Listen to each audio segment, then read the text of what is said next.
Wayanad landslide हादसे में केंद्रीय गृह मंत्री अमित शाह के दावों के खिलाफ शुक्रवार को कांग्रेस महासचिव जयराम रमेश ने राज्यसभा में विशेषाधिकार हनन प्रस्ताव पेश किया। जयराम रमेश ने अमित शाह पर वायनाड लैंडस्लाइड को लेकर झूठ बोलने का आरोप लगाया। जयराम रमेश ने अपने पत्र में लिखा, अमित शाह के दावे को मीडिया ने गलत पाया। यहाँ आपको बता दें कि इससे पहले भी कांग्रेस सांसद चरणजीत सिंह चन्नी ने प्रधानमंत्री नरेंद्र मोदी पर एक अन्य मामले पर लोकसभा में विशेषाधिकार हनन प्रस्ताव पेश किया था।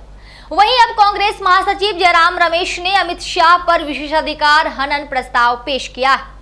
रमेश ने आरोप लगाया कि केरल के वायनाड हादसे पर गृह मंत्री शाह ने सदन को गुमराह किया। रमेश ने सभापति को लिखी चिट्ठी में कहा, 31 जुलाई को गृह मंत्री अमित शाह ने वायनाड हादसे पर ध्यान आकर्षण के जवाब में कहा कि केरल सरकार को हादसे से 7 दिन पहले यानी कि 23 जुलाई को चेतावनी दी गई थी। केरल सरकार ने इसे नजरअंदाज किया। सरकार इस पर अमल करती तो इतना बड़ा नुकसान नहीं होता। जयराम रमेश ने अपने पत्र में लिखा, अमित शाह के दावे को मीडिया ने गलत पाया। वहीं रमेश ने द हिंदू में प्रकाशित एक फैक्ट चेक का हवाला देते हुए कहा, ऐसे में ये स्पष्ट है कि गृह मंत्री ने केंद्र सरकार द्वारा जारी पूर्व चेतावनी पर अपने बयानों से राज्यसभा को गुमराह किया, जो पूरी तरह से झूठे साबित हुए। दरअसल 31 जुलाई को संसद में विपक्ष ने कहा कि अर्ली वार्निंग भेज दी जाती तो वायनाड हादसा में मौतों को टाला जा सकता था। इस पर गृह मंत्री अमित शाह ने कहा, early warning, early warning, early warning बोलते ही गए। अंग्रेजी में जितने भी गंभीर प्रकार के शब्द हैं अपने भाषण में डालकर बताया गया था। मैं सदन के सामने स्पष्ट करना चाहता हूं कि 23 जुलाई को केरल सरकार को अर्ली वार्निंग भारत सरकार की तरफ से दी गई थी।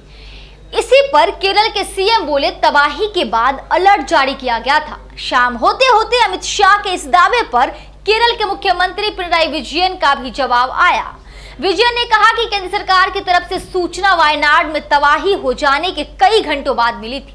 विशेषाधिकार का क्या मतलब है? आइए जानते हैं विशेषाधिकार का मतलब क्या होता है।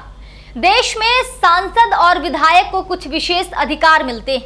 इसमें कई तरह के अधिकार शामिल होते हैं, जैसे विधानसभा में उनके बारे में कोई गलत सूचना नहीं दी जा सकती, सदन में किसी सांसद के भाषण को किसी अदालत में चुनौती नहीं दी जा सकती, या अगर कोई दूसरा सांसद उनका नाम लेता है तो उन्हें जवाब देने का अधिकार है। यदि कोई सदस्य या मंत्री कोई टिप्पणी करता है या कोई व्यक्ति किसी सांसद की प्रतिष्ठा को ठेस पहुंचाता है या सांसद को उसके काम करने से रोकता है तो कोई भी सांसद या विधायक स्पीकर या राज्यसभा के मामले में सभापति को शिकायत दर्ज करा सकते हैं। इस खबर पर आपकी क्या राय है? कमेंट सेक्शन में हमें जरूर बताएं। जिसे होगा ज्ञान वही करेगा समाधान। फ्री सेवा या मुंह मांगे इनाम का दावा करने वाले आपको गुमराह कर सकते हैं, काम नहीं। केवल एक फोन आपकी जिंदगी बदल सकता है। आयुष जी सम्राट, स्पेशलिस्ट नौकरी, कारोबार, गृह क्लेश, प्रेमी प्रेमिका, सौतन दुश्मन से छुटकारा, पति पत्नी में लड़ाई झगड़ा, लव मैरिज, कोर्ट कचहरी, मनचाहा समाधान। भटको चाहे जिधर, काम होगा इधर। निराश व्यक्ति एक बार जरूर मिले। मीनाक्षी चौक, मुजफ्फरनगर। Mobile number 9627777786।